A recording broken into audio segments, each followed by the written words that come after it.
직원의 입장이랑 사장님의 입장이 좀 다를 수도 있을 것 같긴 한데, 보통 점포동에서 지금 5년째 장사를 하고 있지만 그때랑은 비교도 할 수 없게 이제 상권이 커져버렸고 전 부산이 대한민국 최고 순위라고 생각합니다.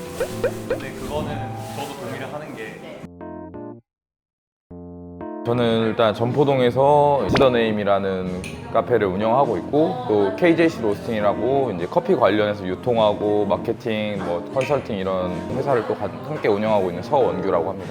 이즈더네임에서 일한 지는 대략 2년 정도 됐고, 바리스타 자격증도 2급 갖고 있고, 뭐 열심히 나아가고 있는 정승우라고 합니다. 저는 커피 버스킹도 해봤고요. 광안리에서 커피를 지나다니는 사람들한테 무료로 내려드리면서 대화를 나누고, 이게 한국에서 한 번도 누군가 했던 적이 없다고 하더라고요. 외국에는 그런 게 많거든요. 노래를 하듯이 추출적인 부분인데 뭐 우유로 핸드드립을 내려본다거나, 결과론적으로는 내려오진 않았습니다. 우유가 좀 응고가 되면서 좀 여러 가지 실험도 많이 해봤고, 일도 이미 10년 이상 계속 해왔고,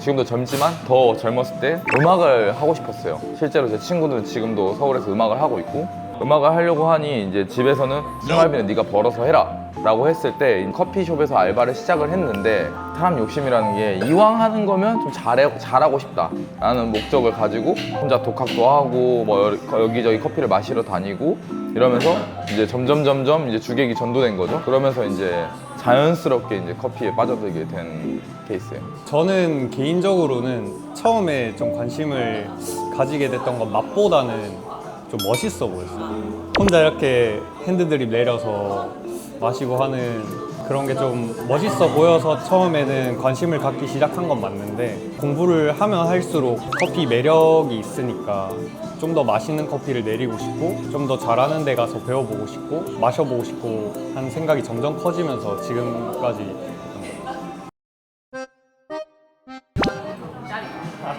직원의 입장이랑 사장님의 입장이 좀 다를 수도 있을 것 같긴 한데, 알바생 입장에서는 아메리카노 뭐 나쁘지 않다.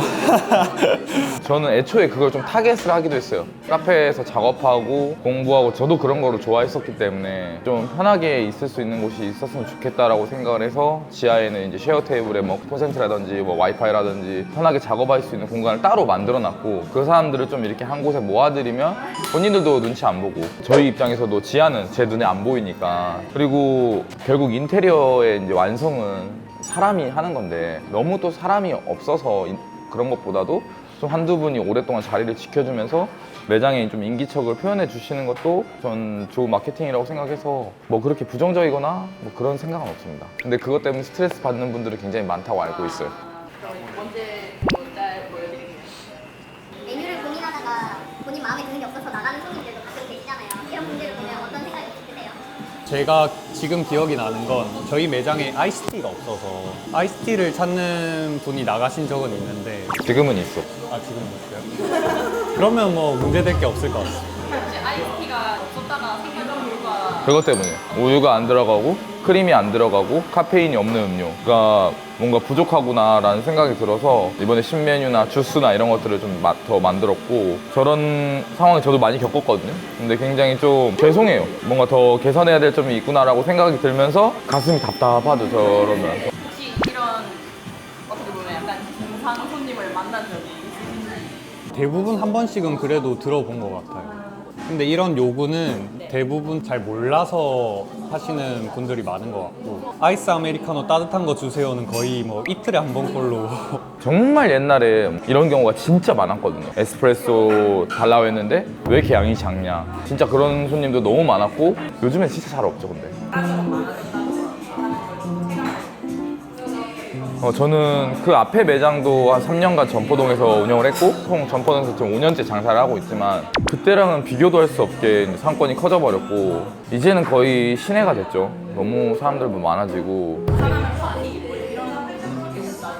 지방에서 카페를 운영한다면 부산보다 좋은 데는 없다고 일단 생각을 하고 있고, 이거는 제가 부산 사람이라서 그러는 건 아니지만 커피하면 부산이라는 게 이제는 저는 거의 다 넘어왔다고 생각해요. 실제로 뭐 월드 챔피언 바리스타들라던가 뭐 컵테이스트 챔피언이라던가 많은 수상 경력을 갖고 있는 바리스타들 부산에서 지금 계속 배출이 되고 있고, 실제로 커피 맛적인 부분에 있어서도 타 지역에 비해 저는 부산이 상향 평준화가 돼 있다고 생각하고, 뭐 인프라나 바리스타들 실력, 커피를 마시는 손님들의 수준도 저는 부산이 대한민국 최고 순위라고 생각합니다. 근데 그거는 저도 동의를 하는 게, 제가 올해 초에 한 3개월 정도 제주도에서 살았었는데, 그때도 다른 많은 지역에서 커피를 마시러 어디를 여행을 간다고 하면 대부분 부산이라고, 부산 아니면 굳이 비행기를 타고 떠나면 제주도지, 아니면은 부산으로 오시더라고요. 부산에서 뭐 맛있었던 커피가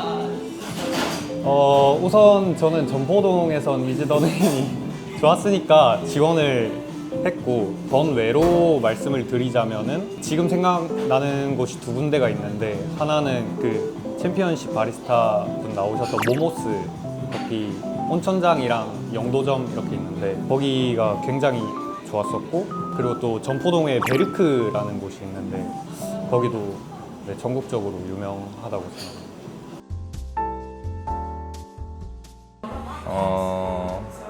노력하고 있다는 거는 너무 좋죠, 너무 좋은데 사실 그렇게 체감이 되진 않는다.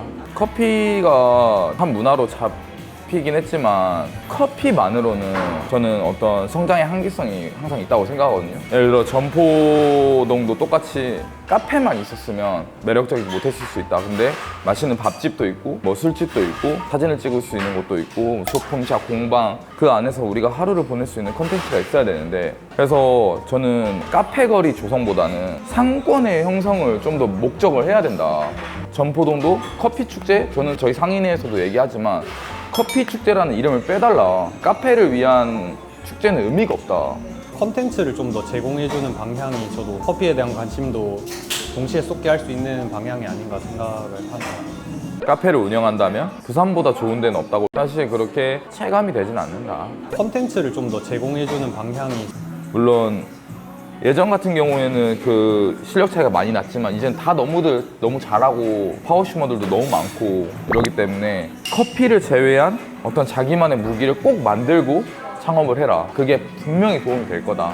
안녕 승우야, 너가 지금 뭘 하고 있을지 모르겠지만 커피를 하고 영상을 하고 이런 것들이 나한테 자양분이 돼서, 아무튼 뭐 무슨 말을 해야 되죠?